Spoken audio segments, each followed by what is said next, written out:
So మొత్తానికి 2-3 ప్రశ్నలు ఉన్నాయండి. మోదీ గారు రెండు సభలు మీద ఆంధ్ర ప్రజానికం బోల్డన్ని ఆశలు పెట్టుకుంది.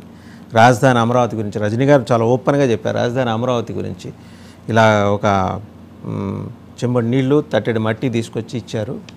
దాని మీద ప్రజలకు ఒక నమ్మకం ఉంది. ఆయన వచ్చారు, శంకుస్థాపన చేశారంటే నిజంగానే అక్కడ రాజధాని వస్తుందని.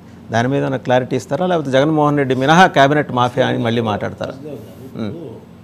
చెంబడి నీళ్ళు మట్టి అంటే మోదీ గారు వస్తూ 2 సంవత్సరాల బంగారము 2 సంవత్సరాల వెండి తీసుకొచ్చి నాణ్యాలు తీసుకొచ్చి ఇవ్వాలా, లేకపోతే డబ్బులు తీసుకొచ్చి ఇవ్వాలా? సార్, కేంద్ర ప్రభుత్వం ద్వారా ఏ నిధులు రావాలో ఆ నిధులు వస్తుంది. అది ఇవ్వడం హామీ జరిగింది. రాజధానికి ఎందుకంటే ట్విన్ టవర్ అప్పుడు కూలిపోయినప్పుడు కూడా ఇక్కడ నుంచి గంగాజలం తీసుకోవాలి. ఒక శుభ సంకేతం. ఓ ప్రైమ్ మినిస్టర్, ఒక తండ్రి లాంటి వాడు ఒక రాజధాని రూపకల్పన చేస్తున్నప్పుడు, శంకుస్థాపన చేసేటప్పుడు, దాన్ని పునాది వేసేటప్పుడు గంగాజలము అక్కడ పుణ్యతీర్థాలు ఒక మట్టి తీసుకొచ్చి అక్కడ ఇవ్వడం జరిగింది. ఎందుకంటే శుభం జరగాలని చెప్పేసి ఒక మంచి ఆకాంక్షతో. దానికి మీరు ఒక చెంబడి నీళ్లు మట్టి అని చెప్పి మీ కూటమి పార్టీలు అంటున్నాయి. నేను అంటున్నా వాళ్ళు అన్నది ఏంటంటే ఎలాగో ఆ రోజు చెప్పారు కదా, అది ఏమన్నా రియాలిటీలోకి తీసుకొస్తారా, సాకారం చేస్తారా అనే దాని మీద ప్రధానమంత్రి చేత మీరు ఏమన్నా చెప్పించే అవకాశం ఉందా? అయితే ఈ చెంబడి నీళ్లు ఈ మా చెంబడి మట్టి అని చెప్పేసి అపహాస్యం చేస్తారో వాళ్ళకి నేను అడుగుతున్నా. ఈ రాజధాని రూపకల్పనలో మంచి చేసేటప్పుడు ఒక శుభ పరిణామం అనేది ఒక పాజిటివ్ సైన్గా ఈ యొక్క గంగాజలం కానీ పుణ్యక్షేత్రాల్లో ఒక మట్టి తీసుకొచ్చి అక్కడ ఇవ్వడం జరుగుతుంది ఒక పెద్ద మనిషిలాగా. ఆ పని మోదీ గారు చేశారు. దాన్ని ఏదో వ్యక్తీకరించి మాట్లాడడం అది తప్పు అండి. ఎందుకంటే మోదీ గారు వస్తున్నప్పుడు ఏమి ఇచ్చారంటే ఎంబడి పట్టుకొస్తారా ఏంటి?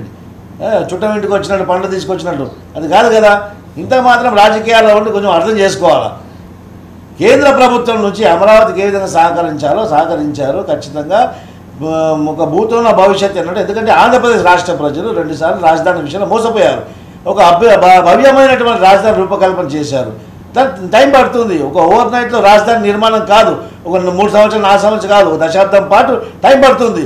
ఇంకోటి అంటే తాత్కాలిక రాజధాని టెంట్లు వేసి షామియానా లేచి రాజధాని చేయలేదండి. బిల్డింగ్లు కట్టారు. ఈ బిల్డింగ్లో ఇప్పుడు నడుస్తున్నటువంటి సెక్రటరియట్లో అసెంబ్లీలో తాత్కాలికంగా నడుస్తుంది. ఆ తర్వాత దీనికి ఒక రూపకల్పన చేసి ఒక డిజైన్ చేసి పర్టికులర్గా నా భవిష్యత్తులో ఒక మెమొరబుల్గా ఉండడానికి ఒక వేరే దానికి భవనం కట్టి దాంట్లో షిఫ్ట్ చేయడం జరుగుతుంది. అప్పటి వరకు ఇక్కడ దీంట్లో కొనసాగుతుంది ఈ కార్యక్రమాలు అని చెప్పేసి తాత్కాలికంగా చెప్పారు. దానికి తాత్కాలికంగా టెంట్లు వేసి రేకులు కొట్టేసి తాత్కాలికంగా కన్స్ట్రక్షన్ కాదు. కన్స్ట్రక్షన్స్ అనేది పర్మనెంటే కాకుంటే ఆ యొక్క బిల్డింగ్లో ఆ యొక్క ఇన్ఫ్రాస్ట్రక్చర్ నడుస్తున్నటువంటి ఈ యొక్క కార్యక్రమాలు తాత్కాలికంగా అని చెప్పి దాని అర్థం. అంతేగాని కేంద్రం నుంచి వచ్చిన డబ్బులు దుర్వినియోగం పరిచి ఏదో మేము ఇష్టం వచ్చినట్టు కట్టేసి దుర్వినియోగం పరిచినట్టు కాదు. దాంట్లో ఇంతకుముందు ఈ వాటా మీరు దుర్వినియోగం అంటలేదే, 10 డ్రైనేజీకి ఖర్చు పెట్టారని అంతే. అది కూడా వాళ్ళు మీ గవర్నమెంట్ చెప్పింది, నేను చెప్పింది కాదు. డ్రైనేజ్ వ్యవస్థ ఎందుకంటే ఇంత రాజధాని మీరు మీ గవర్నమెంట్ చెప్పిందే, నేనేం సొంతగా విజువలైజ్ చేసి చెప్పింది కాదు. 1500 కోట్లు డ్రైనేజ్ ఖర్చు పెట్టారు. ఇంత భవ్యమైన విశాలమైన రాజధాని కట్టినప్పుడు డ్రైనేజ్ కానివ్వండి, ఇన్ఫ్రాస్ట్రక్చర్ కానీ అనేకమైనటువంటి వస్తుంటాయి. ఇప్పుడు మా తెలుగుదేశం పార్టీ హయాంలో ఉన్నప్పుడు ఖర్చు పెట్టింది ప్రాబ్లం ఏమైనా ఉంటే అవకతవకలు చెప్తే కాదు రిపోర్ట్ ఇస్తుంది. అవకతవకలు అవుతాం, ఇట్లా మేము రెస్పాన్సిబుల్ అవుతాం. మేము నిబద్ధతతో రాజధాని నిర్మించాలని అనుకుంటున్న తర్వాత అనేకమైనటువంటి ఆరోపణలు చేసే వాళ్ళకు రికార్డు ఉంటుంది. ప్రతి పైసాకు రికార్డు ఉంటుంది. దాని మీద ఏమన్నా ప్రధానమంత్రి రేపు 6-8 తేదీల్లో జరిగే ఏపీ ప్రచార సభల్లో, బహిరంగ సభల్లో ఆయన ఏమన్నా ఇన్ఫ్లుయెన్స్ చేసి ఆయన్ని ఒప్పించి రాజధాని మీద ఏమన్నా మళ్ళీ ప్రకటన చేయించే అవకాశం ఉందా? మీకు ఆ మాత్రం కార్డియల్ రిలేషన్స్ ఆయనతో ఉన్నాయి కదా మీకు. సార్, మోదీ గారికి మొత్తం యావత్ దేశం పైన అవగాహన ఉంది. ఏ రాష్ట్రంలో ఏం జరుగుతుంది, ఏ రాష్ట్రంలో ఏం ప్రకటన ఇవ్వాలన్నది వాళ్ళకు ఉంటుంది. ఇంకోటి, మోదీ గారికి ఈరోజు సార్ మీరు వచ్చి ఇలా మాట్లాడండి అని చెప్పే పరిస్థితి లేదు. ఎందుకంటే మోదీ గారిని చెప్పేంత మనిషి ఈరోజు ఎవరు లేడు. మోదీ గారికి తెలుసు ఏ రాష్ట్రంలో చంద్రబాబు గారు. నేను చంద్రబాబు గారి గురించి మాట్లాడలేదు.